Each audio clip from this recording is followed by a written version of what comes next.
throw here for Tolima. Unión La Calera back in possession. We'll take a look at Juan Pablo Voivoda, who was in charge of Talleres in the Copa Libertadores. Throw for Unión La Calera.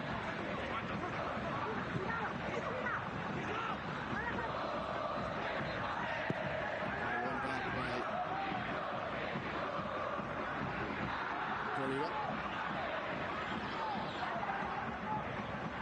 Unión La Calera will play aggressively, looking for an away goal, but favorites clearly here. Tolima playing at home at some altitude as well.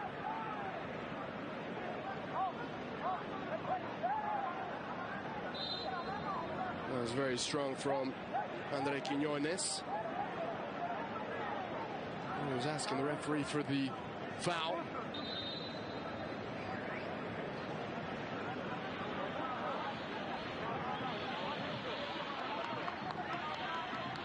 Gordillo, the captain, to take this one.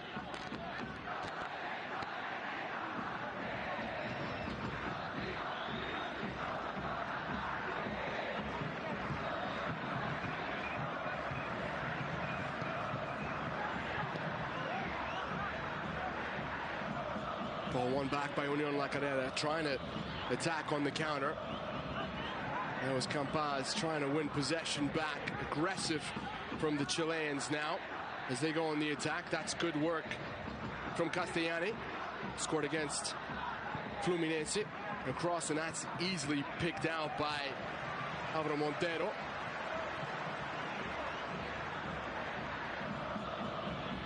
Goalkeeper really stood out last year in the Libertadores, as Tolima finished third in their group. Here's Campas as well to evade his mark. Gordillo playing it to the right here. Cross from Estupiñán. Martín Ardias picks that one up.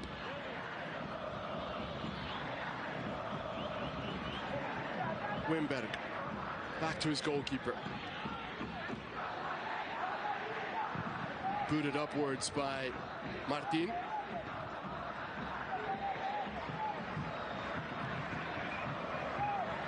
Well won there by Gordillo.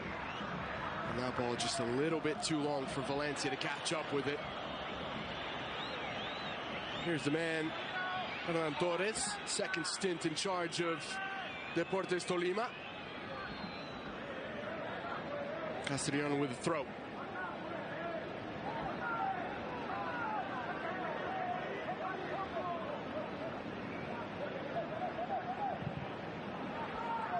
Tolima currently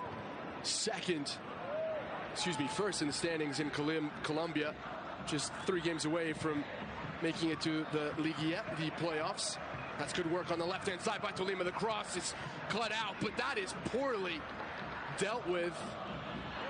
Garcia almost betraying his own goalkeeper as he slices through the ball. Rampaging run down the left from Albornoz. Does well to round the corner. Doesn't pick up his head, nor in hope than expectation, but almost helped out by Garcia, the center back.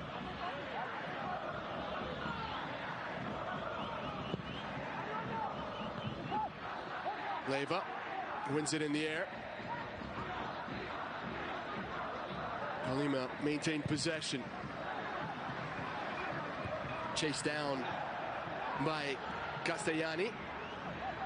Stefanelli does well, making inroads on the right-hand side. Wants the ball back, gets the ball back. One-on-one with Montero. Montero makes himself big and denies Castellani. First moment of real danger going the Chileans' way. And just look at the size discrepancy between those two players. Caught by surprise, Castellani. Long switch, kept in play by Estupiñán.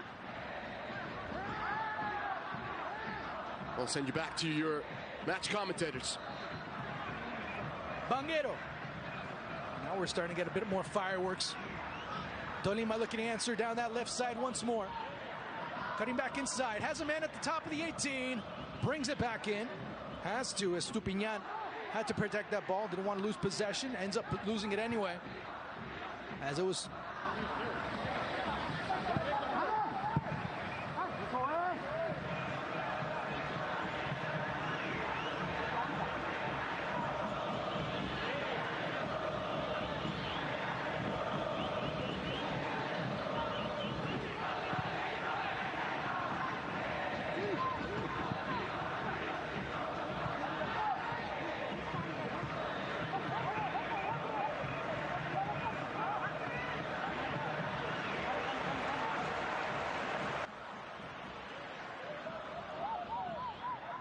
to bend the ball around the defender there, but the defender got a deflection which took it straight into the goalkeeper's hands.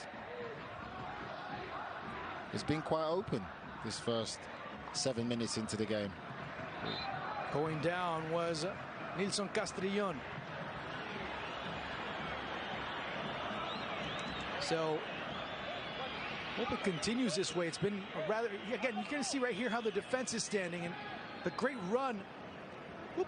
Yeah, that's poor defending, though, I must say. I got to give credit to the run first. I'll let you. Angora, yeah, but even so, it's a great ball. He's tried to look. He looked a bit nervous, and he didn't even hit the ball clean.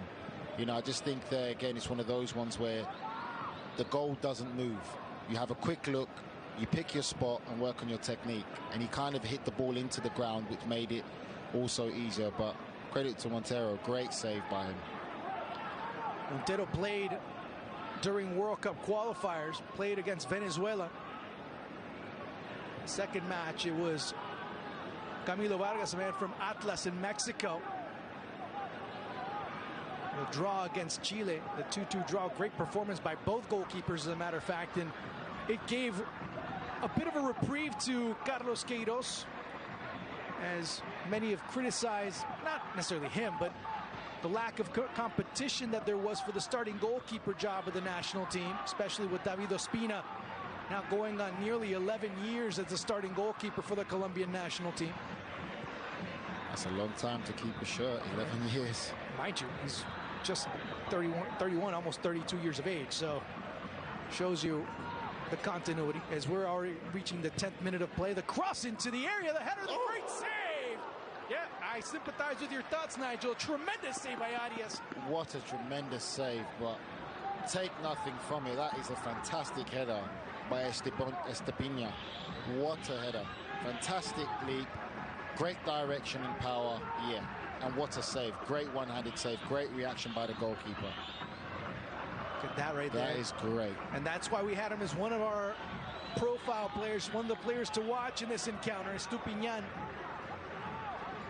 Banguero coming in. I know he's always a threat in the area with set pieces, as the ball will look to get curled in. Looking to go that near post, trying to get that second header on the far side.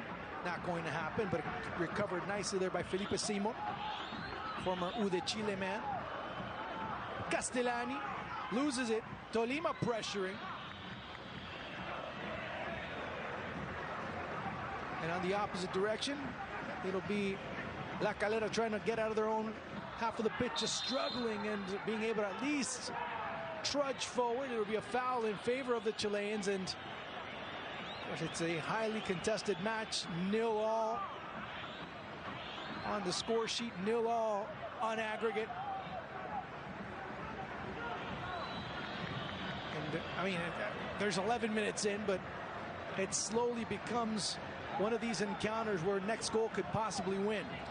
It's definitely competitive, and I think it's going to be one of those games where it's going to go to the wire all the way through to the 90 minutes, because both teams are definitely competing. And it's that middle third right now where it's a bit scrappy. But once it gets past that middle third, whether it's Tolima trying to go wide with Estupiñán and Albanos on the other side, they can create and make things happen. Already 12 minutes in, and it's Montero and Arias starting a goalkeeper's duel, side to side, trying to be as competitive as possible.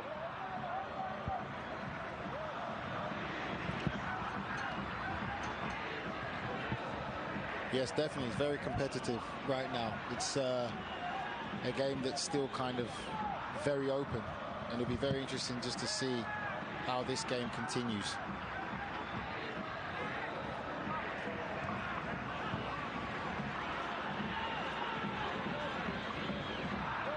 I'll definitely be interested to see more Estepiniana getting on the ball. I think that he's definitely a player that can make something happen for this Tolima team. You've seen with that header there, and it's a fantastic header from him, the movement, but also it's a great save by the goalkeeper.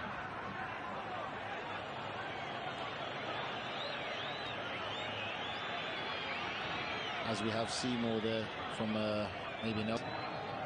Being able to lobby a bit more, to say, you know, maybe it should be more than just a slap on the wrist. Maybe it should be more than just yelling at the attacker. Maybe it should be a little bit more than just possibly just looking at him with the evil eye. And that's about it. That's all that's going to be offered by the referee, as it'll go down and La Calera will have to reset. Still scoreless, 13 minutes in, and again trying to move forward. Here's Felipe Seymour trying to go to the opposite side. It's La Calera with Valencia, who hasn't been able to get very clean touches, and it'll be a free kick opportunity for Tolima.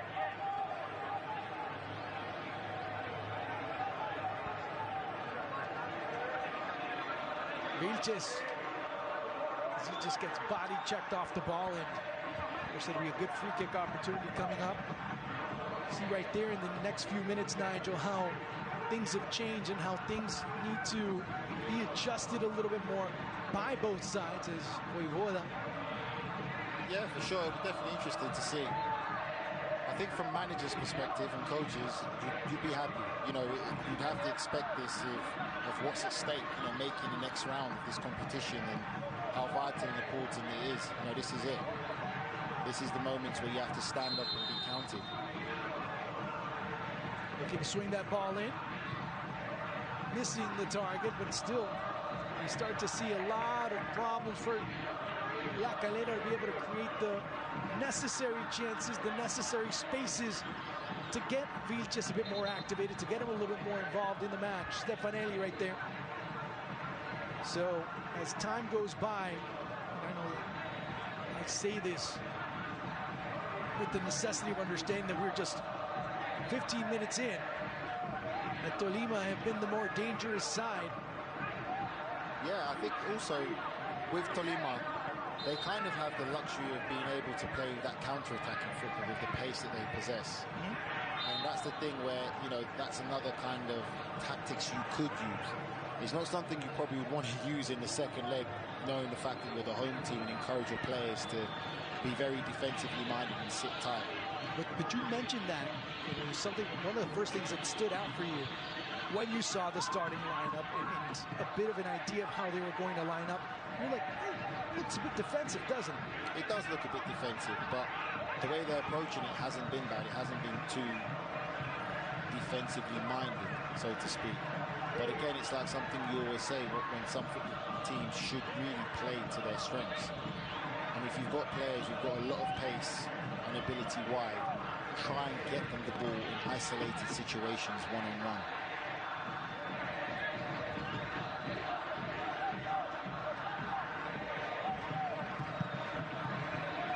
Deep ball and still nothing being created. Of course, looking at this point, trying to find Estepiniana to make something happen. That's easier said than done, especially with the pressure that he has behind his back. He's showing some interesting qualities, and for those of you not familiar with him, it's a great marquee for him to be able to perform at the highest level. Again, the ball looking out wide, Estepiniana being able to get it. Now he's going to try and run at the defense. Standing tall was Weinberg on that play. I mean, even watching him in the warm-up and everything, he seems like a player that's got a lot of personality and character. Always smiling and laughing and joking, which isn't a bad thing, but when you're that kind of personality and character, you have to perform. You know, you have to be able to take the responsibilities of being the main man for a team. And, you know, in games like this is when you have to show your real star quality. And so far he has. Yes. Kind of complicated there, coming out of the back with Pestaña. Watching play now down the right side. Good job there for Castrillon. He's moved over from the left. Here's Estupiñán trying to put that ball through. Laying it around the back, trying to anticipate a little bit better. Good job here for Tolima. The shot from outside. Screams right past the far post. And another opportunity being generated by Tolima's Albornoz down the left. We talked about Estupiñán down the right. Now can they start consolidating as time goes by? I like Albornoz. I think he started the game very well. You know, he's the one that started and did that real determined run down the left-hand side, which nearly created an own goal for La Calera. And you just see there again the confidence for him to get the ball, come inside and have a shot to just whisk it past the post. It's very lively. Just hope that he can stay lively throughout the 90 minutes and not just do it in little spurts of 10, 15 minutes or just the first half. As you hear Hernan Torres, an underrated coach, I guess you can say, in Colombian football circles, has won league titles with different sides in Colombia. Maybe not the high-profile sides all the time, but has been an integral part in some of those high-profile teams as well. I'll mention a little bit more about him in just a second. His play starting to develop here with Leiva. Advancing forward. Down that left side is Valencia. Stumbling a bit more and taking that ball away. Estupiñán did well there. Good strength, good recovery. But I always find it fascinating, if you look at that play back again, he's running back, you can clearly see where the pass was going to be made. If he was just back slightly earlier by 2 seconds, that pass wouldn't have been made and he could have saved himself the huge effort of running back. And I think that's what sometimes some fans don't realize. Players can make it easier, and it's really switching on that footballing brain. Once you're back in the space and cut the space early, players will think twice about making that pass, and then as a player you save the energy of having to run back that extra 10, 15 yards. If you see it, do it, which is what top players do. Trying to calm it, settle it down there was Rios. Finally goes out to Banguero, back to Rios. Making himself available up top was Hamilton Campas. Move the ball effectively down the middle. Of course, one says that, and all of a sudden that ball gets taken away as 4 players surrounding, swarming defensively in the middle of the park. I blame you for that. You just try to pay them a compliment and then they lose the ball. That's what it's about. Yes. All you Tolima fans. You blame me, right? Yes. Yes, I'll take the blame. Arias. Seymour. Disjointed right now, which isn't good.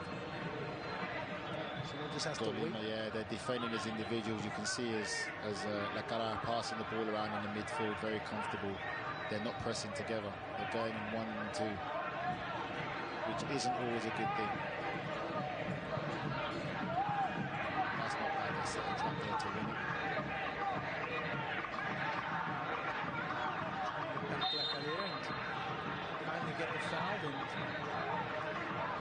Estupiñán, of course, exchanging pleasantries. It's getting a little bit jocular there. I must say, for someone who's playing on the right-hand side, it's quite interesting to see how far inside he tucks in when they don't have the ball. Garcia.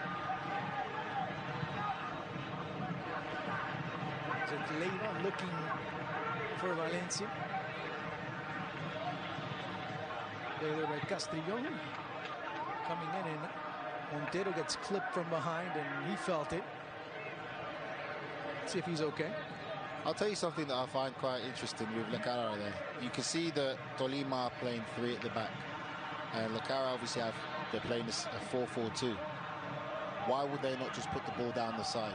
Try and draw out one of those 3 out wide and isolate them one-on-one. Use that space. There's a lot of space in between there where you can get your strikers running down the sides and midfielders pushed on. Simple tactics, simple football, but I'm sure it will provide them a lot of joy up in there. They're not exploiting the fact of this 3 at the back. And a but foul. now they've gone to the 4. And a foul right there. And let's see if there's another card that comes out. That's a word I know. Calm down. It's a yellow card, second of the match. It goes to Sergio Mosquera. We're already 23 minutes in. So and it's interesting because, I mean, what you mentioned about seeing a team play with a back line of 3, isn't that what normally teams would want to do? Try and make things a little bit wider to try and exploit the defense a bit more? Yeah, for sure, but it's something that we discussed one of the other games that we did, that, you know, nowadays in the modern day of football, there is a lack of wingers. There's a lot of old school players who can actually carry that ball and are comfortable with carrying the ball in the right manner. You know, being able to dribble past people and not just rely on the modern game of just pure athleticism, which is what a lot of these modern day players do. It's just athleticism and not natural ability, being able to dribble and having that close control. Weinberg can swing that ball outward. Castellani can make it a more difficult proposition defensively if he sends it more goalward. And it'll be Castellani. It hits the post, hits the wall, I should say. Clearing it away and dropping all the way back. Again, the defense trying to make things as miserable as possible for La Calera, and have done so relatively well. Well, that was a tackle. That definitely was worth a yellow card. Castellani ends up going in the book. What a... That definitely was a tackle. Wow. Stupinian, and he's like, come on, you got to be... I say, come on, it's not a red. Montero comes out, and everyone is absolutely livid on the Tolima side, asking for an explanation. How can you consider that a yellow card? And if I mean, we'll see the replay. Doesn't look pretty. No. It's just one of those challenges that I feel that the player knows exactly what he's doing, and it's letting a certain player know. And Montero ends up getting a yellow card as well. And again, it goes, it's letting players know that they're in a game. So now it's going to be to see how Estupiniana reacts. You know, he's basically been given the mark to let him know that you're a marked man. Now it's going to be a real test to his character. Is he going to shy away? Is he going to, you know, so to speak, cry? Yeah, really cry. But I don't is he know. I don't know about you, but occasion now? Yeah, that challenge would be worthy of crying. You would probably not say a thing about it. Oh, come on, that's a classic challenge, old school. I've done a few of those in my career. Well, yeah, that's why you're defending them. Yeah, I've done a few of those. It's you just let your opponent know you're in the game. I get it. As you see, Juan Pablo Voivoda, of course, he developed at an interesting time in footballing history, at least when it comes to Argentine football contexts are concerned. Product of the Newell's Old Boys system back in the late 80s, early 90s, back when Marcelo Bielsa was still coaching over at Newell's. Tremendous coaching tree that developed there, just out of that group of players. And of course, coming in the next few seconds should be Estupinian. Weinberg being able to protect it and drop back all the way as it was for Garcia. Weinberg dropping back and sending it deep. Did Estupinian come on? Yes, he did. You see him right there. And he's A-OK right now. The cross into the area. Not enough pace, but good job as Albornoz was making a run in the middle. But at least he knows there's a player there. Yeah, that's not bad. You know, I think that's exactly what you just said there. That's the perfect thing to say, is to give him credit that he's actually seen the run. Sometimes the difficult thing is when you're in positions like that and players not being able to see that pass. You know, that's the one you should be disappointed. But to be able to see the pass should give you some confidence that, you know, you've got a good, intelligent footballer in your hands. Arias. remember, if this match remains scoreless, and we'll see if it does after this attack, Vilches had the run coming from Stefanelli. Leiva sliding through and came away unscathed on that one was Castellani, clearing it out. Vilches, Castellani, another deep ball. Montero comes off his line. In the event that this match stays with this result, we go straight to penalties to see who ends up advancing to the next round.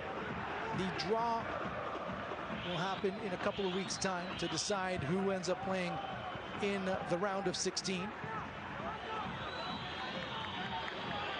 Montero with a deep ball is Estupiñán. Did he win that ball? No, it went out of bounds, and the man down a little bit further up in the park. I'll be surprised if both teams end this game with 11 men on the pitch. It's very fiery right now. Yeah, it's quite intense. Yeah. And you do have a fiery referee to boot. Yeah, so he has to stay consistent and in control, because he's obviously given out some yellow cards early. Obviously, deservedly so for some of these challenges, but it's about being consistent with it. I just don't see what happened there. He hit him on the side of it. It wasn't worthy of that type of dramatic, but anyway. In-swinger coming up. Let's see what Tolima do. They've been dangerous in a couple of situations when the balls have been whipped into the area.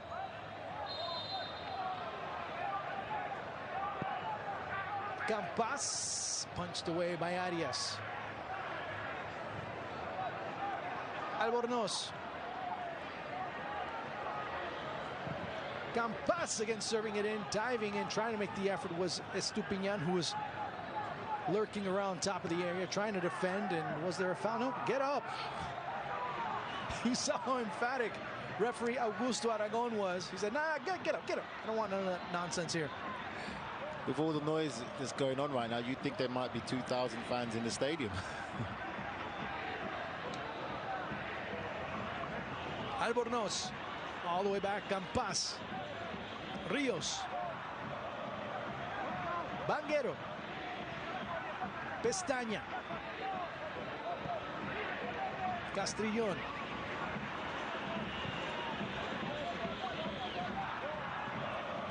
Trying to decompress a little bit more. That pass went to no one, as it was right in the path of Felipe Simo, very experienced player within Chilean football. Getting past Castellani, still trying to advance. It's just trudging forward, just trying to find any which way they can push the ball going forward. Just overdoing it at times. I think that they should just, put your foot down and just get that pass in. You've already got Albanos, who's started the game very well, very dangerous. Try and just get him in that one-on-one situation and give him the ball. You don't have to run with it and close down his space and bring more defenders in his area. You've seen what he can do when he's left isolated. Give him the ball. 15 minutes left in this first half. There's going to be another yellow card. Someone on the bench. One of Voivoda's assistants.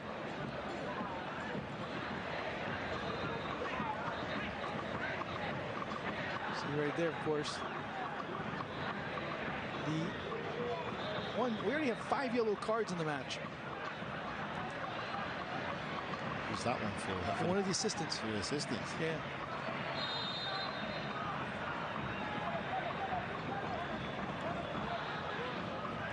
So with time passing by, it's been one of those situations where we thought that it's still intense, but it's been very intense in the middle of the pitch. It hasn't been one of those situations where you end up seeing a lot of threats in the past few minutes. I guess the last one was that header by Estupiñán that was knocked away by Arias. Of course, the yellow card went to Gaston Liendo.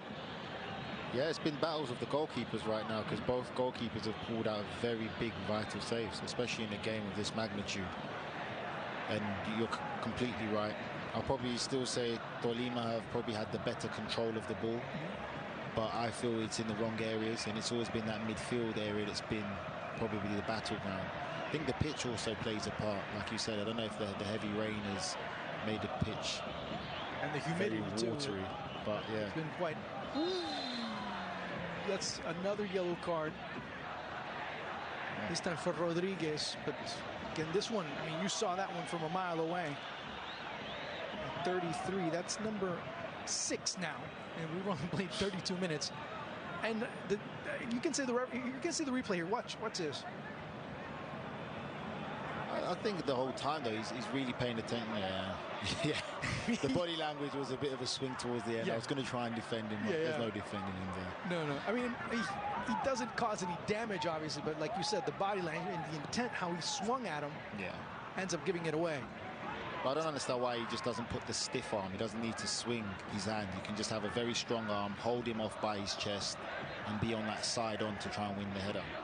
Good job there by Vilches Andres. Couldn't get past the second defender. As La Calera essentially playing a back line of 3 as well. And if you look at it from the perspective that Jonathan Andía has played a little bit further up the park, he tends to bomb forward as he is right now. Starting his 3rd season with this club. It just seems still a bit scrappy. Yeah. Right in the middle of that pitch there. You know, it's definitely going to be one of those games that it's going to be an individual moment that wins this game. I wouldn't say it's going to be by great team play. Either the individual or the collective light bulb shines on. I think that's where it's going to happen, but we'll see. Leiva. Andía.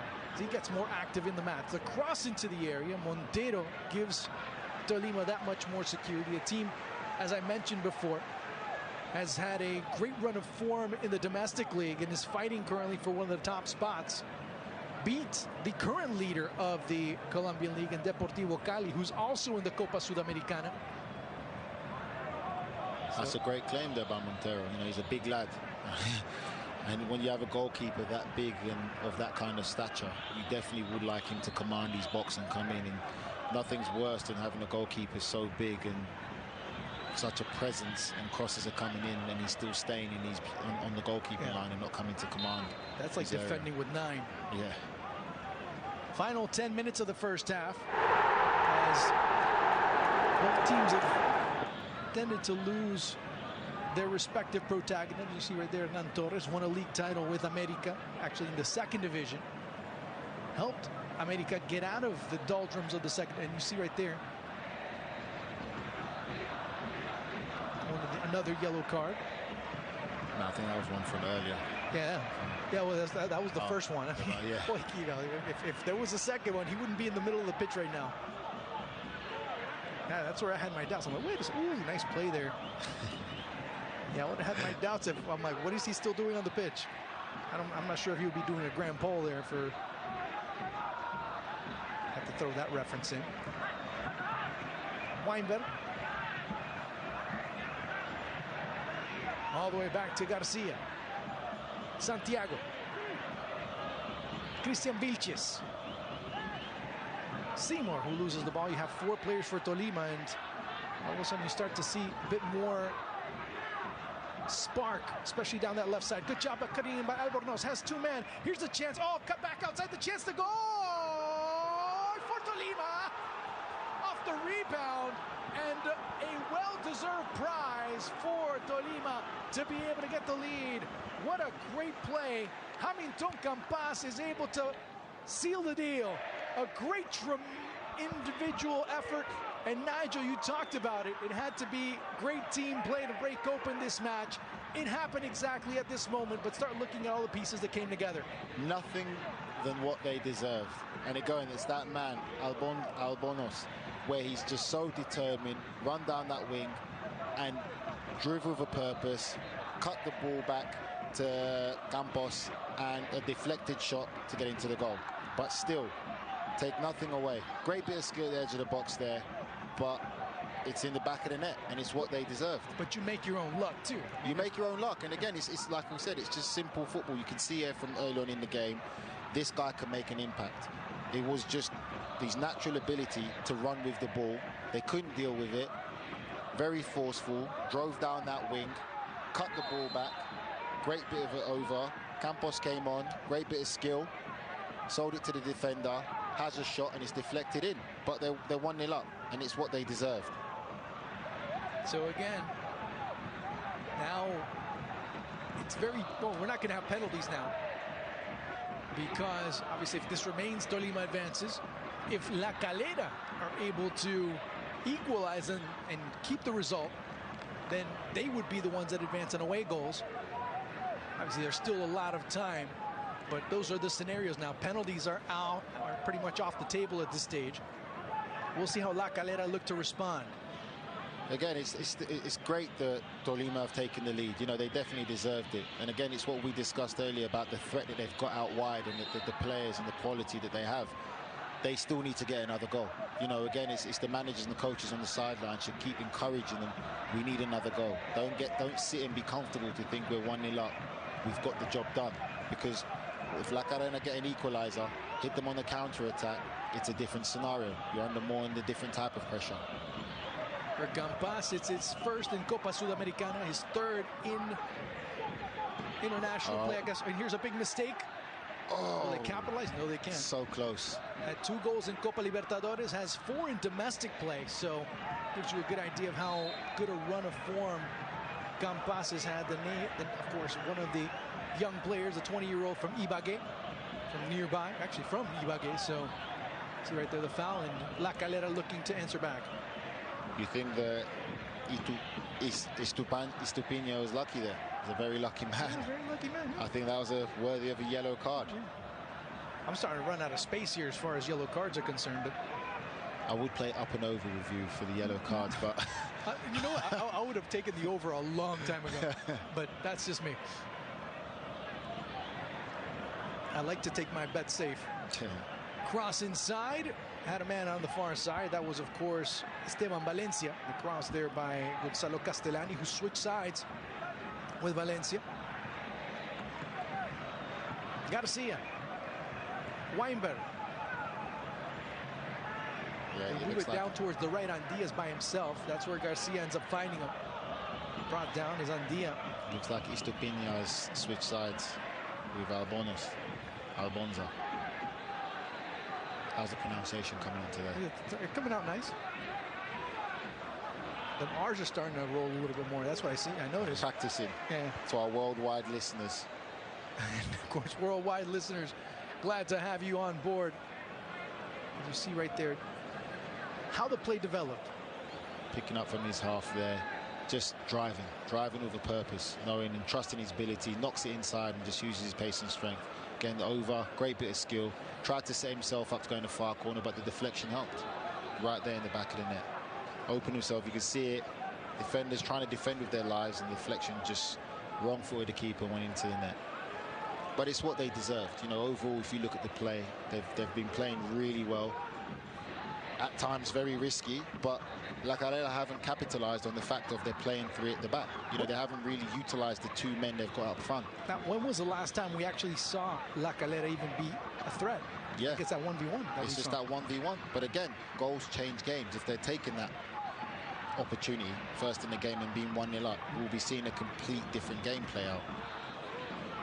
Different scenario if you're 1-0 down on the home team and the away team with an away goal with less than, what, 5 minutes into the game? Changes the urgency, of course. Oh, completely. Castellón back into the middle as it's, of course, Campas, the man that scored the goal. Yeah, the 3 in midfield that they seem to be playing, like getting outplayed and outdone, movement-wise, in the middle of the pitch, and they can't seem to get a foothold of the game. Albornoz has Castellón. That's who he uses to drop back with. Relieve some pressure.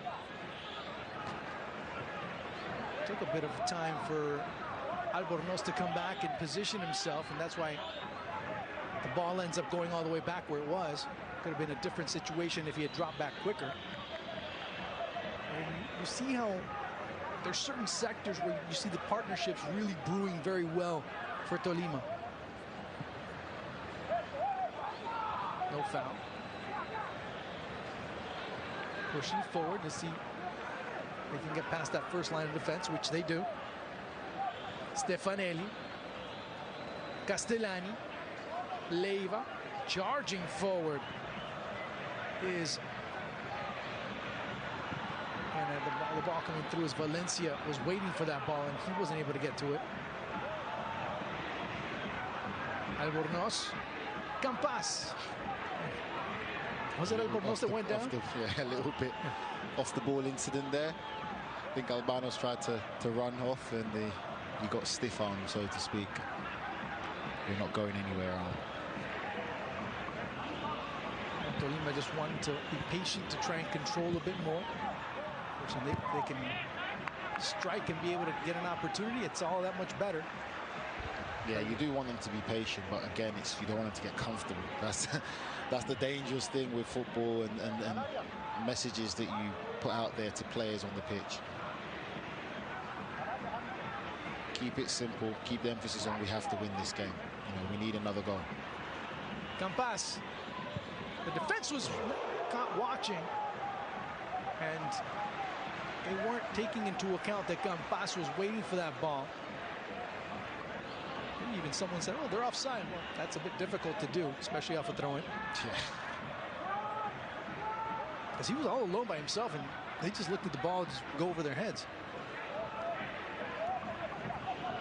And again, they've got the three at the back, the fullbacks pushed up wide, but they're not really using the width. They're trying to go right down the middle of Tolima, but it's not been successful. La Calera have to change their approach. Yes, they know that they're still in the game because all they need is that one goal.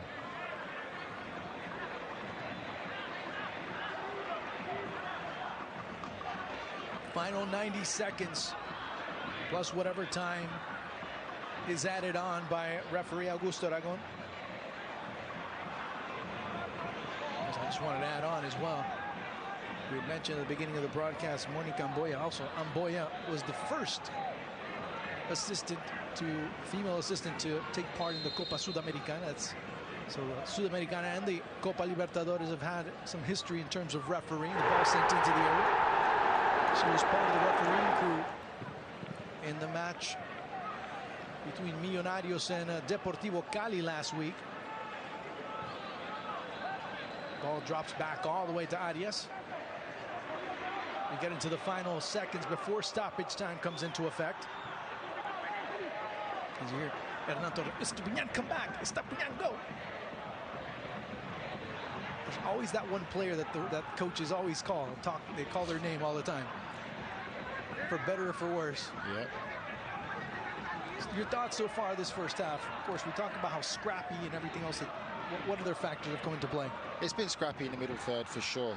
Trying to set that ball in. Seymour. Shaolin soccer type of finish there, but not effective whatsoever. Another ball coming in and clearing it away. What's Castrillon? Now La Calera trying to get one last-ditch effort with 2 minutes of stoppage time being added. Here's Andia. Swinging it in. All alone. Here's the opportunity to make it 1-1, and they do exactly that. Was it offside? No, it's going to count in a great away goal, a great team goal for La Calera to equalize in stoppage time. And the game has changed again. I must say, before this goal was scored, the passage of play, I was just about to say to you that Tolima seemed to be in absolute chaos when the ball is in the box. It's literally chaotic. There's no real kind of command in there. Everyone's running, no one's really picking up, but great cross in there. Fast stick, unmarked, unopposed, and there's nothing wrong with that. Great goal.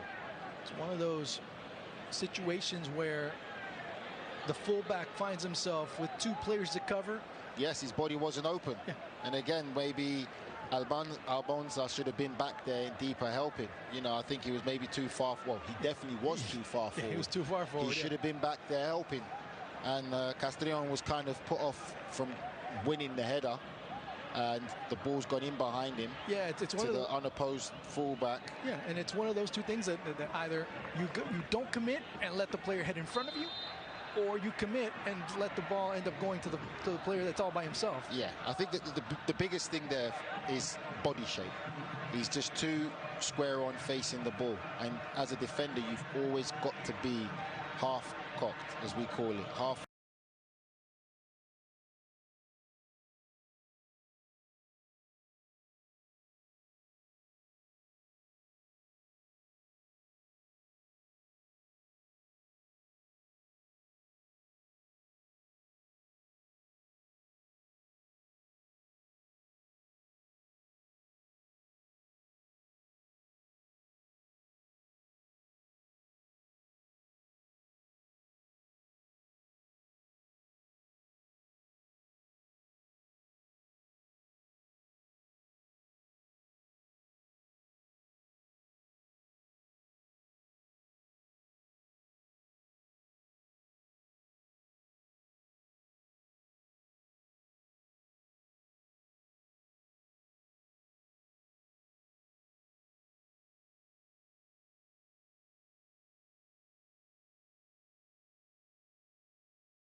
losing to Independiente, who won the competition.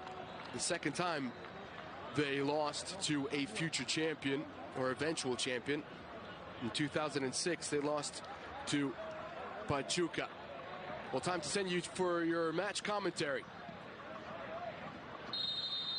That's a little bit more. Making sure that everything that comes his way doesn't go through. And we're underway here at the Manuel Murillo Toro and waiting to see what ends up playing out, what ends up happening in certain matches that have gone on. Of course, we've talked about how Bolívar advanced. Sport Huancayo of Peru also advanced, beating Liverpool 2-1 in Uruguay, so they advance on a 3-2 aggregate.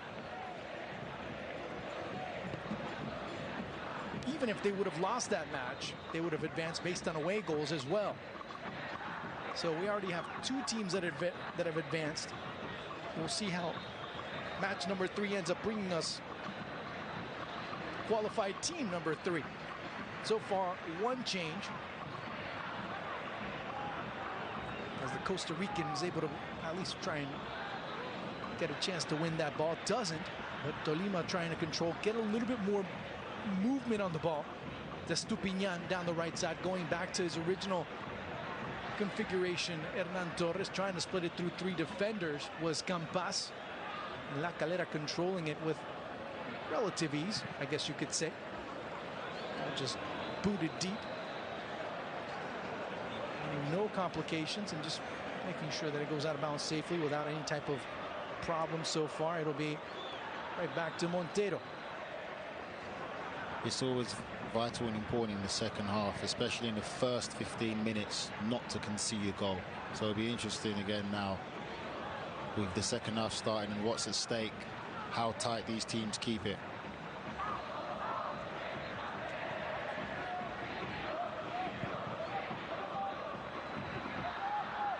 Want to get in the middle. Good job there by Gonzalo Castellani. Castellani, of course, another player that has had some experience coming from Argentina. Of course, starting out his career in Argentina, coming over from Atlético Tucumán just last season, played at San Lorenzo. Also spent, of course, familiar with Tolima, having played at Atlético Nacional back in 2018. Speaking of Atlético Nacional, they'll be without Juan Carlos Osorio, the coach of Nacional, who resigned at the weekend after losing to Millonarios 3-0. It'll be his longtime assistant, Pompilio Páez, that will take over, at least on an interim basis, until they find a replacement. It's not a very sweet end to his second tenure as Nacional coach. Of course, to try and make the connection to Chile, he, alongside Reinaldo Rueda, who's the Chilean national team coach, the winningest coaches at Nacional with 6 titles apiece. Here's a good job for Albornoz. He gets brought down, played out wide to Estupiñán, who's able to get it. Trying to go 1v2, but didn't have the advantage there. Ball gets taken away from Seymour. That was Pestaña. And finally, of course, now this time around on Albornoz, the foul is called, and it ends up being an opportunity for Deportes Tolima. He should have got the first one when he played the 1-2 and tried to run in behind, and I believe it was Navarrete that literally just body checked him and stopped him from running in behind. But that just shows the fear that they have when he has the ball at his feet. Play to that fear. Get him the ball, get him wide, and get him doing what he did to create that goal in the first half.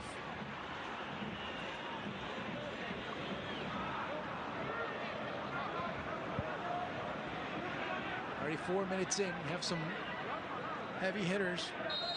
Seems like everyone's on that line. It's a very narrow line. Campas, the rebound, it bounces there. Didn't expect it. Good job by Arias to be able to cover it, stand tall, or at least keep his body tall.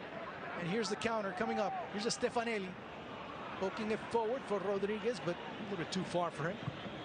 Montero.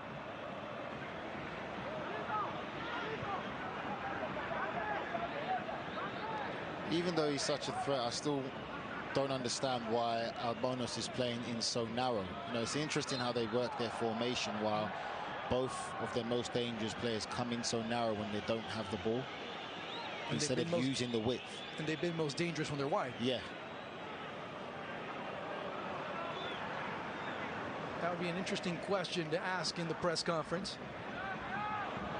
The only thing you can think of is, well, no one really is going towards goal, so I guess that's a sacrifice that he's making, trying to make your most dangerous player not take the usual routes that have been so successful for them. And again, that's just me trying to pick at his brain from far away. Another free kick opportunity. Let's see if this one ends up working out. Sending it in near the, well, trying to send it in. Didn't even get to the top of the 18. No, that's a poor ball. Very poor ball. Campas. There's 5 different players calling his name. Sends it, of course, makes the easy pass in the middle. Out wide it goes to Banguero. Playing it in the middle again. Knocking it through and not being too precise, just sending it out anywhere. A foul? Yes, it will be. See, that's a perfect example there of what we discussed about body shape in some positions of the game. Where Campas got the ball there, why is he not on the half turn to go forward? You know, you've got your back to the goal you're trying to attack, and you play a one-touch ball back, a negative ball, and give the ball away in such a good advanced area. Get on that half turn, take it on the back foot, and attack that goal in a more positive body language way. Clearing it out.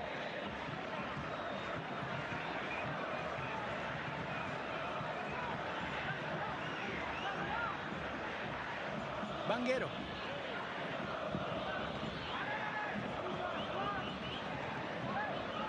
Won easily there by Vilches. Garcia also. Good partners. Andia stepped in, but stepped right into the path of Juan David Rios.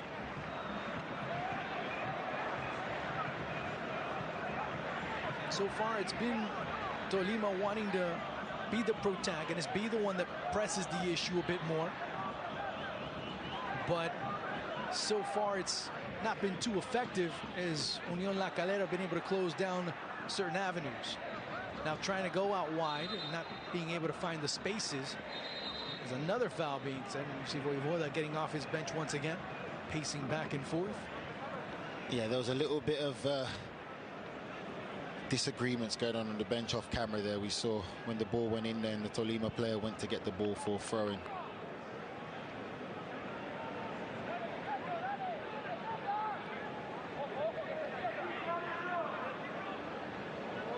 Well, red card.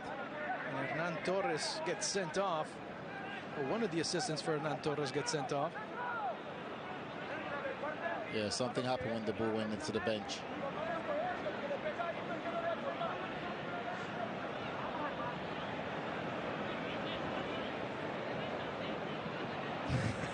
And you see right there's like, of course, he was furious. Even the bench was like, he slipped in. I mean, what are you doing grabbing his jersey? But and that's the heat of the moment. What football offers, and what football's offering right now is a free kick to Tolima. Take 3. Top of the 6 gets cleared away. It's good defending there. Vital header. Question is just how long La Calera can hold on to thinking that they're just going to be able to defend this, you know, 1-1. Still plenty of time in the game for Tolima if they play back to their strengths of getting it wide, getting it to their danger players, getting them involved. And again, we discussed about how far tucked in Albonos is. It's a very interesting dynamic in how they play their formation. Mosquera again having won that ball. Tolima not being able to collect it. Now it's lashing through. And remember you were talking about that whole thing about maybe there's a player that doesn't end up with a, you know, that ends up not being on the pitch towards the end. That's another booking for him. He's already on a yellow, Lavala. For me, that's a yellow card. That's a booking. And that's why I'm saying the referee puts himself right there. See there, doesn't win the ball, doesn't touch the ball. And he's you can see by his facial reaction how scared he was. And that's why I'm saying sometimes with referees, they put so much pressure on themselves when you're booking players early. He's lucky to still be on the pitch. You see right there, Juan Pablo Voivoda goes into the referee's book.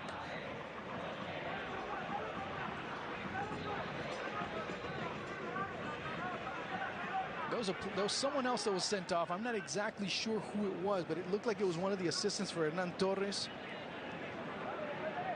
We didn't get a good view of that part, but the bench has one less player. Again, another chance and another clearance. And another recovery here by Tolima.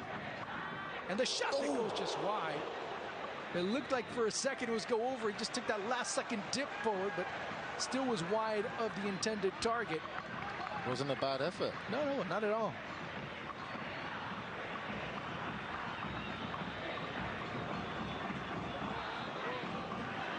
Still with a good chance here, Tolima's. They've been the team that has been able to put on the pressure, that have been able to create the opportunities.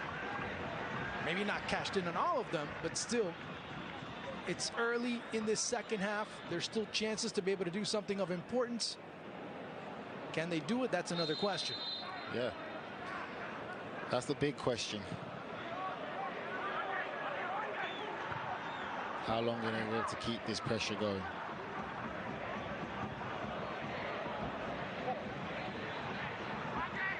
Banguero trying to play it out. It was a handball, and of course, as soon as the ball's lost, he's asking for the yellow card now. He's like, no.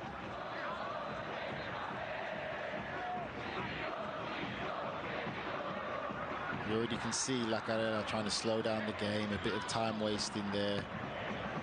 Every opportunity they get to, walk slowly to take the throw in, they do so. Slowing the tempo of the game. It suits them well. But Tolima have to concentrate on the task at hand, which is getting another goal. They have the players to do so. It's all about how they make the approach and how they try and enforce that to get these players in the right positions. Navarrete. And part of the reason why is because Navarrete has been able to come in and essentially play as a back line of 4 now, allowing Andia, of course, to still become an option forward. Or is it a back? It looks like a back line of 5 more than anything else. Yeah, it's the nervousness, but again, they're not using and playing to their strengths of Albornoz and Estepina. Speaking of Albornoz, the cross into the air, into the hands of Arias.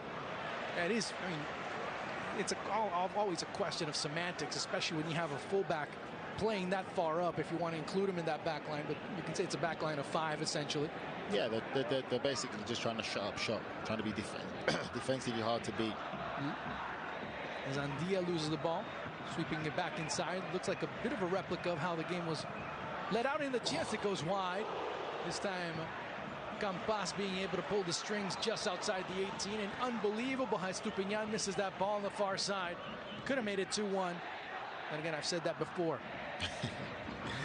Campas has definitely been a lively player, very good player on the ball, technically very good, picks up the right pass, makes the right decision all the time.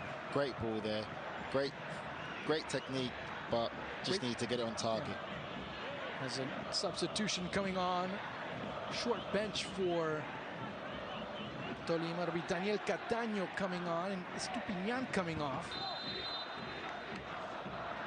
Now, you've been questioning Hernan Torres and his moves so far in this match. I think this is probably going to be the one that you end up questioning the most. Is Juan David Rios comes off, Luis Miranda comes on. So 2 substitutions on the trot there for Tolima.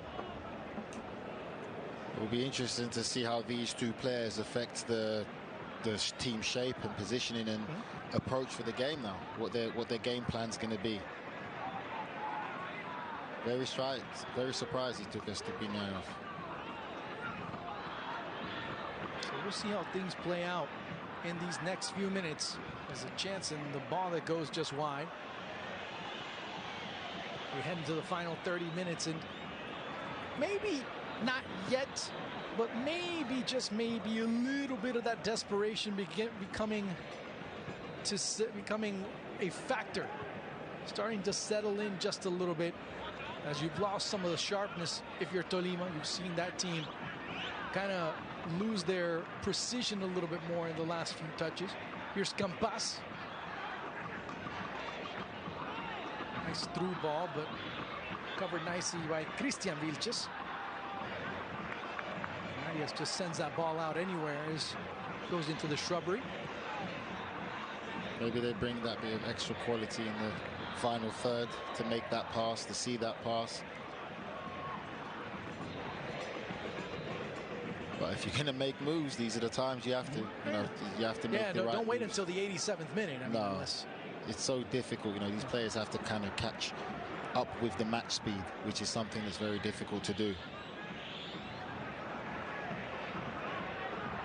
Miranda. Oh, what's that touch? Bit of indecision by Banguero. Albornoz. Chance from outside.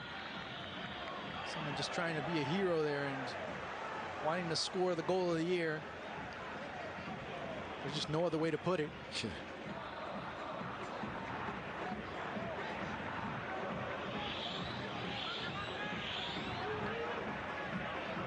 Still plenty of time in the game. Only takes a second to score a goal, as we say.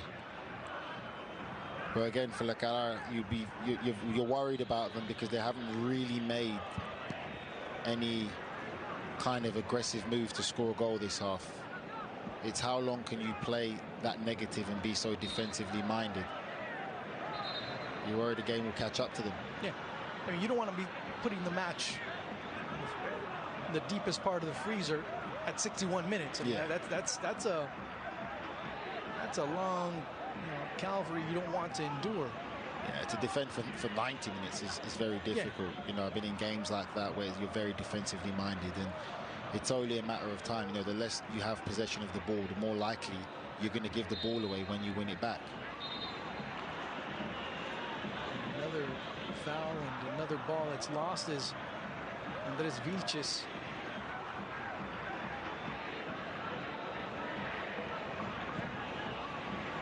Looking for the big man for Rodriguez. Of course, Colombia in recent years has become a place where Costa Rican footballers have come to flourish. Rodriguez being the latest case we mentioned, the other shot comes through. Juan Guillermo Ortiz went over to Millonarios a few years ago and had a short but successful stint there.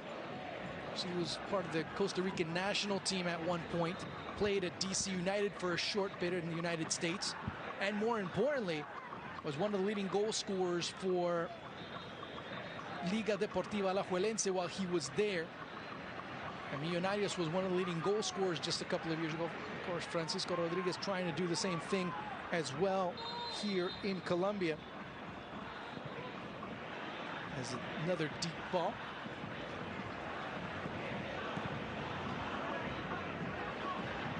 Rodriguez, of course, another native of Alajuela, had played over at Herediano before coming over to Tolima. Of course, one of the coaches that's being mentioned quite a bit again in the past few days has been Alexandre Guimaraes, who was in Colombia just last year. He was the coach of America, helping them win the league title for the first time, the first division league title, I should say, for the first time in almost 11 years. Now he's one of the candidates being looked at Nacional, and of course of others that have coaches on the hot seat. So he might be making a return sometime soon as we get into the 64th minute of play.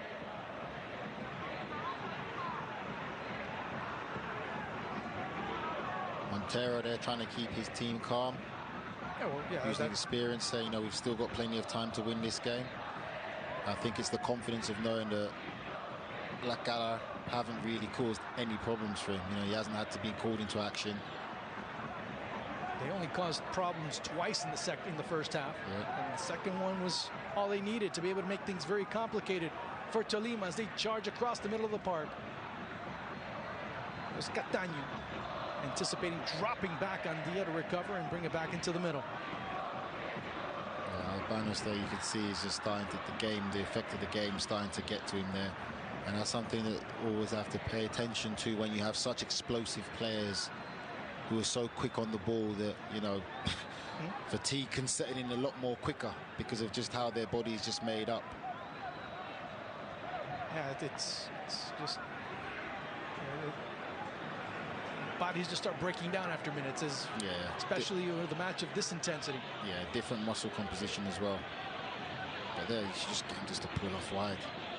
And trying to go through. There's some space, but that touch was a little bit too far out.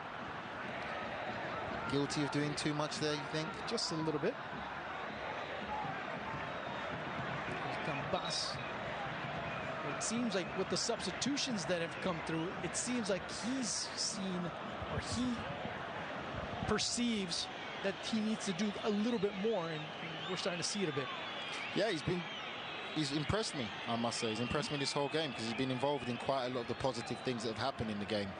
He seems as one of their key players, and I think that he's taken emphasis on board himself, you know, trying to get this win and get this team going, which isn't a bad thing. But sometimes by doing that, keep it simple. You need to realize when to do a little bit more and when just to keep it simple and keep people involved and making sure that the right players are getting the ball in the right positions to be able to make something happen. Fernando Cordero about to come on. See right there. I mean, you can't be mad at that because he doesn't have any other option, but maybe he could have just passed it wide straight away because, you know, he had, I believe... you saw right there, just out wide, was Luis Miranda. Miranda out wide, you know. And Castellani, after the play, you saw him just starting to lose, and you see him right there coming off, just the fatigue setting in, so he'll come off. Cordero will come in. So that will be a substitution, the second one for La Calera. As these sides have shown a lot of grit, have shown a lot of intensity, but after that play, Castellani you just couldn't see him move anymore. He was just done. From start up to now, you know, 66 minutes into it, it's been very competitive all over the pitch, especially in the middle third there. It's been a battle. It's now who has the extra stamina to finish it, even though La Calera are in a great position. They've got the away goal, which is what they've been waiting for. More importantly, you see a player like Cordero who played in the away leg, who played in Chile as a starter, getting some minutes now and trying to consolidate the defense. Outside of everything, you've talked about how little or how negative La Calera have been, but really Tolima haven't bothered Arias in any way, shape, or form either. No, they haven't. And again, it's just simple football. You know, it's frustrating. It sounds a bit repetitive, becoming to sound like a broken record. But it's still, I mean, it's still something that needs to be pointed out. Yeah. And I think with more times that you point it out, it ends up not becoming true, but it ends up being noticed more. Play to your strengths. You know, play to your strengths. Get it out wide. Get the players. Use the ability that the players have and the strengths they have to create and score goals. It doesn't have to be rocket science. It's something that we've had before, a conversation where football is a very simple game and it's us that complicate it. The cross looking into the area, and that's the first time that we've seen a ball towards Arias that he's had to make an effort to try and save or parry away in this second half. I think that's probably the best little bit of opportunity we've had in this whole second half. You know, 68 minutes into the game. Simple cross out wide, and again it's Albonos. Sorry, I get tongue-tied there.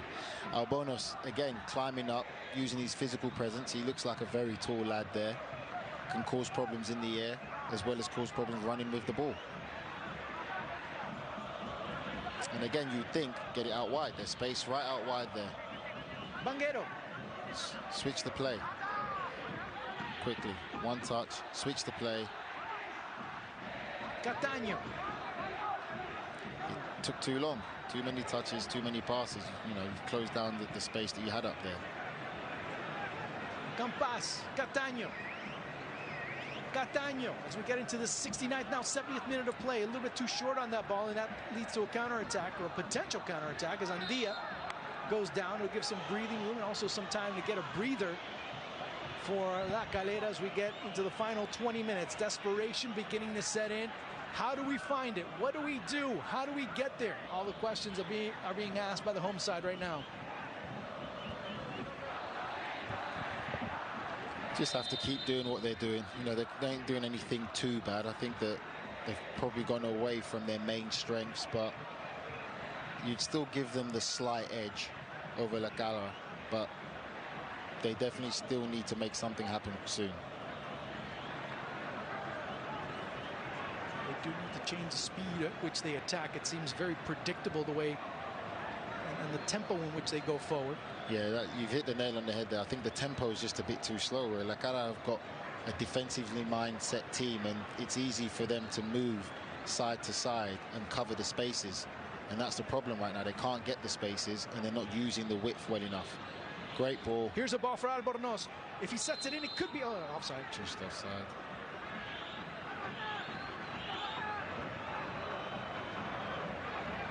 It's been, of course, with no VAR. It takes a little bit of time. And is Albornoz coming off? Okay.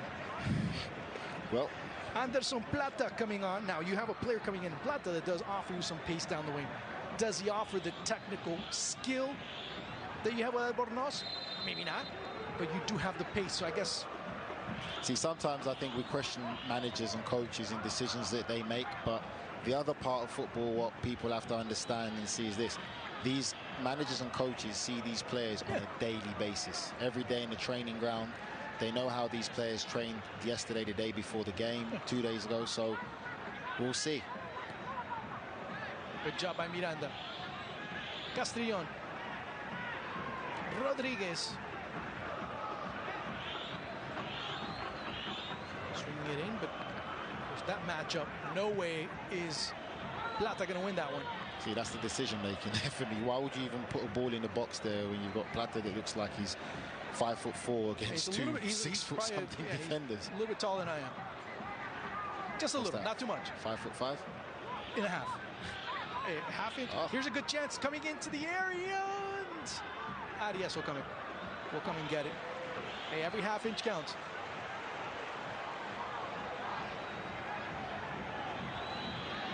Arias. Okay, he's gonna ice it a little bit. Plata's been able to make a valiant effort, at least getting involved, getting into the mix. He has to. He has no. He's come on as a sub. He has to in such a vital game. 70 minutes to go. He has to make an immediate impact.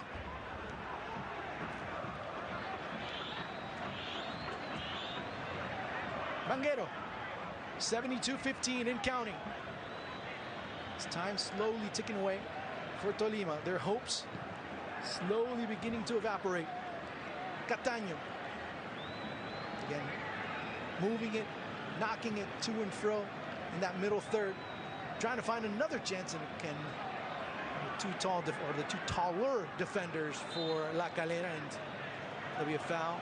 Time to decompress, time to reorganize, and time to settle down a little bit more. And more importantly, time to be able to accumulate more time for La Calera. Time to waste time. Yeah, there you go. It's all part of the game at professional level. Not something I must say that I like to see, but it's all part of the game. Understanding and getting the knowledge of what it takes to win games at this professional level. Away leg, you're away from home, frustrate the home team. Use the time well when you need to.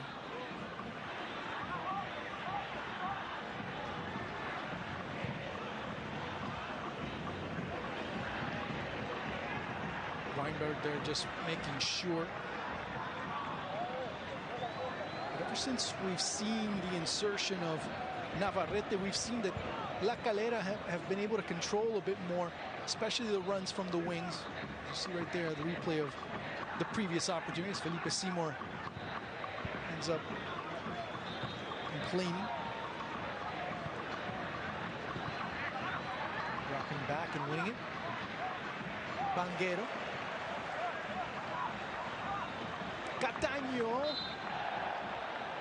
If you're looking for a second half masterclass in defending and frustration, I think La Calera actually putting on a masterclass right now. You know, they're frustrating them, but they're doing the right thing. You know, they're away from home. They've got that vital away goal. You can't be mad or upset at them. And really, for us, it's more about Tolima really trying to force and emphasize getting a goal.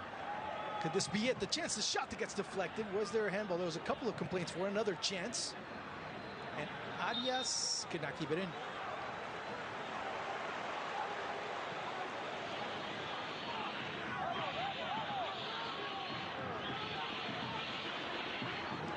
And it's just scrappy. It's always funny when it's in either team's boxes. It's very chaotic. It's not really any organization, no one taking command. It's total chaos in the box from both teams.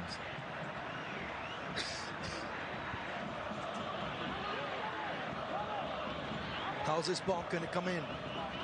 Most likely it's going to be an outswinger from Cataño. I'll put in swingers. You've seen how chaotic it can be in both boxes. I'll put an in swinger in. Any rebound, any deflection, any misdirection could probably make a difference. We'll see what happens here. Is it far post? Ball bounces in, but of course, La Calera being able to control it, just hoofing the ball forward. Montero. Banguero. Plata. A little bit too far for him, but being able to recover on the upper side is Cataño. Thought that he had a teammate, but nothing much going there. Now, who's going to protect it forward? It's going to be Andres Vilches. Well, he was going to, but that lasted very little. Campas. Banguero. And those passes out wide, they're so predictable and always so lacking in pace. Too slow, not crisp enough, and not quick enough.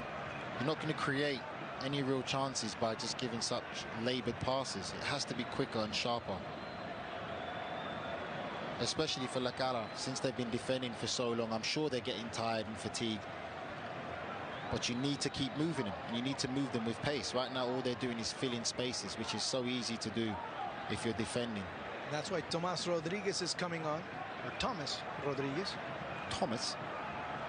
I'll tell you in a second why. Rodriguez, okay. I'm just rolling those R's still.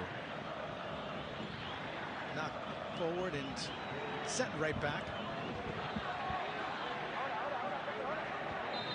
Still, it's so confusing, as you see right there. Rodriguez will come on. He's a forward, and coming off will be Nicolas Stefanelli.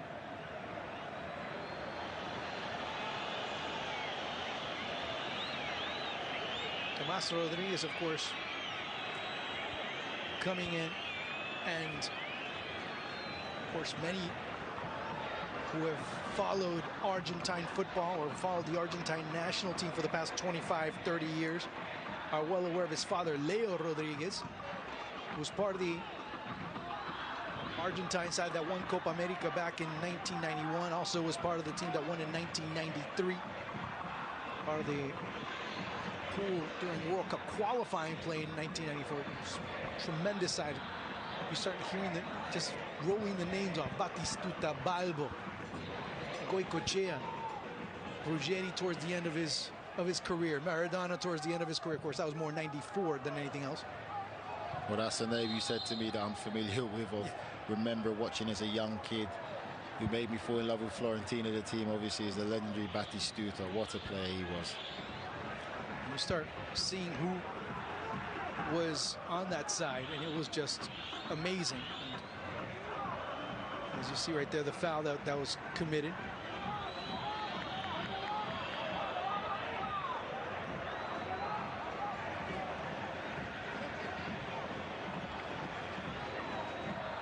Fernando Redondo, Pepe Basualdo, Diego Simeone, and the ball right into the hands of Montero.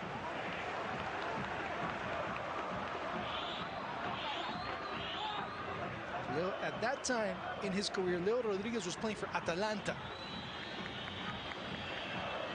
in Serie A in Italy.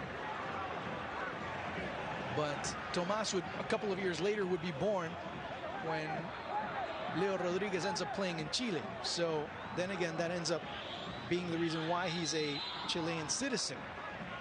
He ends up playing at Universidad de Chile after making the transfer over from Club America in Mexico. See, this is just a bit of criticism for the referee. This is something we discussed in the first half. Remember all the yellow cards he was giving out? That's what I was thinking. He gave out so many yellow cards in the first half, and I'm seeing now so many fouls that are worthy of a booking. Yeah. But he's not giving that second yellow card or booking. And again, it's what I said about putting himself under pressure by giving out so many yellow cards in the start of the game. It's not being consistent.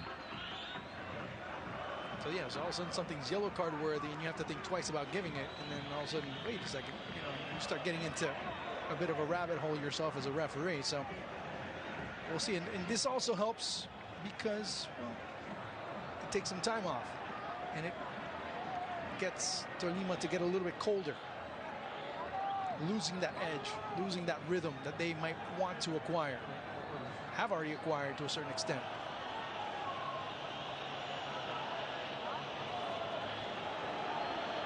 Time ticking away. Final 10 minutes plus in this encounter. 1-1, and La Calera looking to advance. Has had some success domestically, and coming on, looks like Jason Vargas came on. Yeah, number 7 comes on for Vilches.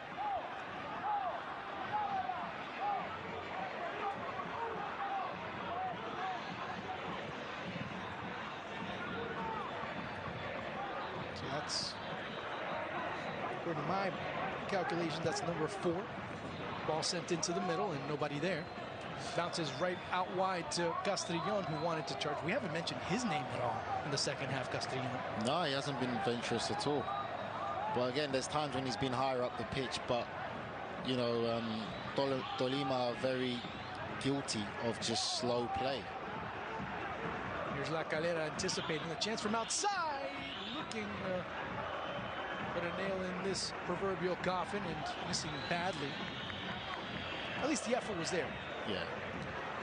And just back to what I was saying, I think Tolima have been very guilty of slow play, not switching play quick enough and moving that ball quick enough to utilize the times when Castellón is up unopposed higher up the pitch in good advanced positions. Now, liking what La Calera is doing, instead of dropping back, well, they're pressing more towards the middle and trying to take that ball away. The game's getting very physical and fiery, even more so towards the end. Which is fine.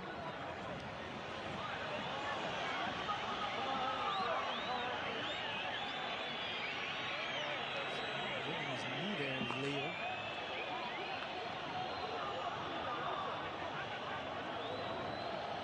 You see bodies flying all over. Okay, which one's the injury? Plata landing on him there. Yeah. Twist his knees, he's running back. Voivoda watching. Hopefully it's not serious. Looks like he can get up. That doesn't mean that he can continue, but... See, the danger thing you don't want with this is like, yes, you've got the breaking play that you wanted. You want to kill the momentum, but you don't want extra time added on. So you're kind of caught in a catch-22. And now he's off the pitch. And they're playing a man down. Let's see how they reassess themselves defensively. Kick it deep. Leva's about to come back on. Rodriguez giving chase. Castaña. Banguero. All he sees is white jerseys around. Here's Banguero. Banguero back into the middle. The rebound here in the middle for Plata. And it'll be a corner kick coming up for Tolima. That's great defending there. Great saving defending. Lunge, yeah. Defending with his life there. Now it's getting dramatic. This time it'll be an in-swinger. It was supposed to swing in eventually, but went too far out. Trying to see bodies flying all over the place. You see already another chance there, as it was Luis Miranda trying to make an effort. Sweeping through. Here's Castrillon. That goes back inside. It'll be a free kick coming up for the far side. And will it be a card? Referee. Cool heads have to prevail in this. This is the moment of time. This is when you have to be cool. Cool and calculated. It's chaotic all around you. This is when you have to slow yourself down and slow that mind. We talked about it. Take your time. Make sure your clearances are right. Make sure your headers are correct. As it was challenge there by Valencia. These are the moments. Stuck his leg out. Ooh, this one has a lot of danger. This one can come in with some really dangerous venom, especially put some pace on it. It's a great place to put a ball that can be so chaotic, but it has to be the right height. You have to beat that first man. You have to slightly raise it up and just get someone to run right in front of the goalkeeper. Just a slight run. Waste. What a waste. 85 minutes into the game when you do a free kick, that's such a waste there. Put it in the box. You've seen how chaotic La Calera are defensively in the box when the ball comes in there. Give them something to do. You put it at the right height there, defender going up, mistimes his jump, comes off the top of his head, goes into his own goal. Poor decision there. Anything I say would be redundant. At 86. As there will be another, no, there'll be a yellow card. It'll be on Arias. Oh, well, there you go. That's yellow card worthy there, right? Yeah. Not to mention he's missed about another 4 or 5 other opportunities. At times, one cannot understand referees. So we'll do it again. And what did he do? He probably wastes a couple of more minutes here, or get at least a couple more seconds. Okay, well, I'll go out wide. Sure, why not? 86 now. There's about another 30, 40 seconds that they would have consumed. Vargas just trying to keep the ball.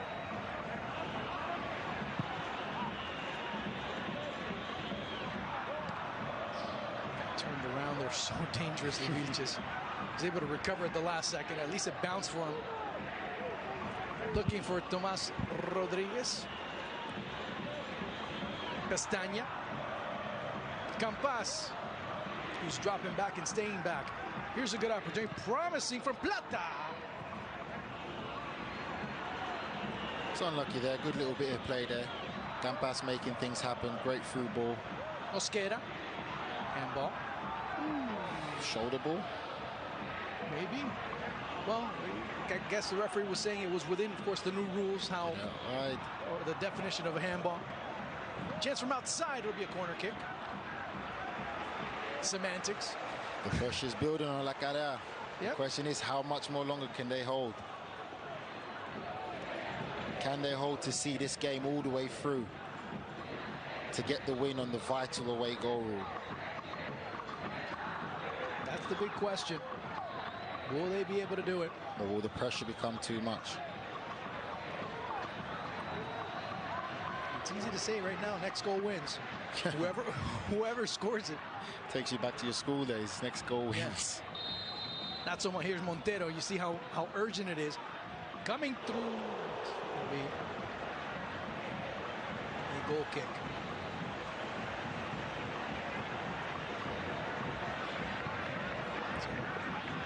Your thoughts so far? I mean there were individuals that I looked at as a possible man of the match. Andres Vilches will end up getting it because of his goal as of right now.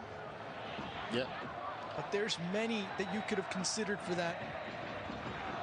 And you'll lament because for some reason, for some logic, they were taken out or they were moved from position where they were most effective.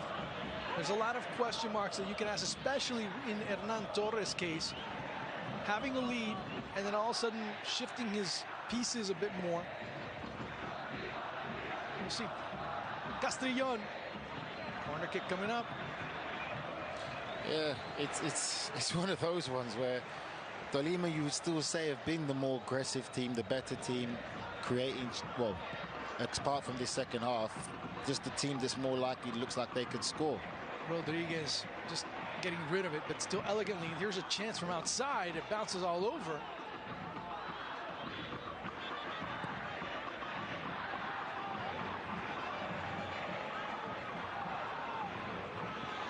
We get to that final minute. La Calera wanting to become the first Chilean team to advance into the next round. Actually, the only team to advance into the round of 16, regardless of tournament. Yeah, La Calera have done, they've done well. They've done what you'd probably ask a team in the second away leg to do. You know, they've come here, they've been organised, they've stayed in the game, they're frustrated. They haven't really kind of showed that much attacking-wise, but at the end of the day, they've got the job done. Their name's going to be in the next round if they can just see off these vital few minutes. Go on, sorry. I was just going to say the emphasis was always on Tolima. It was always them being the home team, that there's more pressure on them to have to win this game. Here's the ball coming in. Being able to control it, clearing it out as Gordillo was trying to rush forward, was trying to at least get a foot on it, was trying to keep it alive. 5 minutes of stoppage time being added by the referee, so the torture will be a bit more for La Calera. He had to play on the wide side, but not being able to control it. Here's again Anderson Plata. Choices there. Could have just gone wide. This time in the match, players tend to have blinders. It's just, okay, let's just send it in, see what happens. Vision gets obstructed by necessity.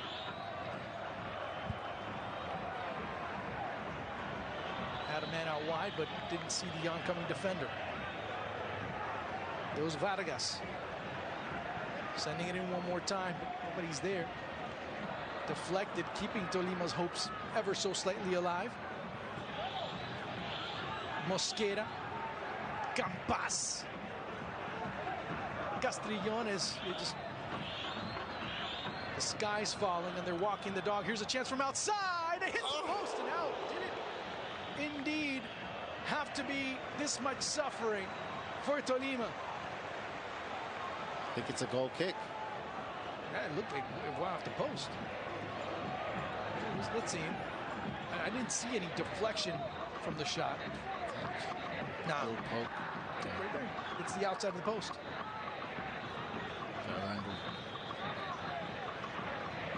Quick stab.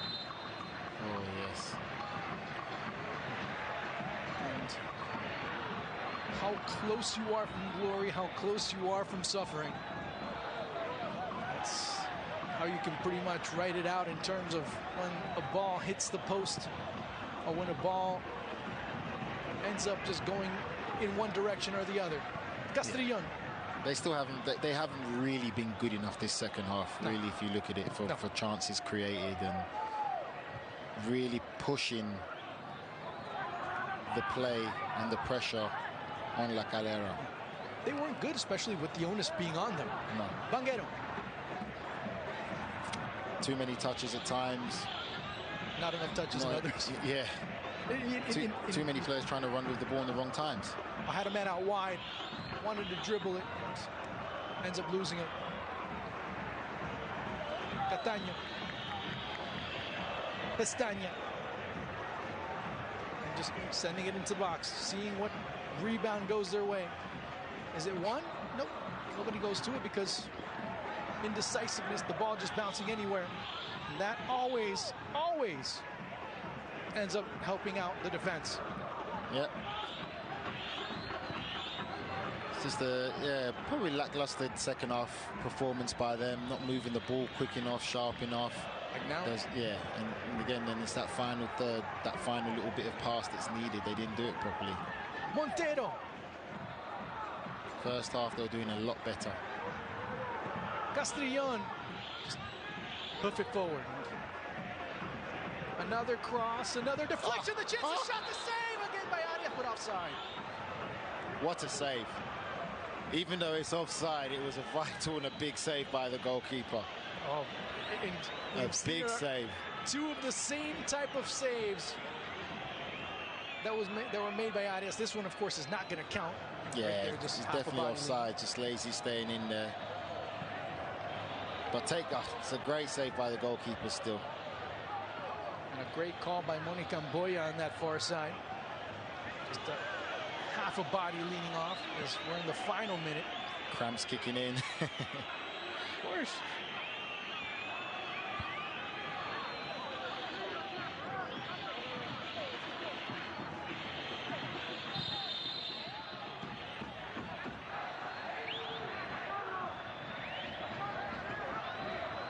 Arias. Notice What is it? A goal kick? Is it a free kick? What is it? I don't know. Tell me, please. Remember, he's already on a yellow card, so. Yeah, but the referee won't send him off, I'm sure. Well, at least right now he didn't.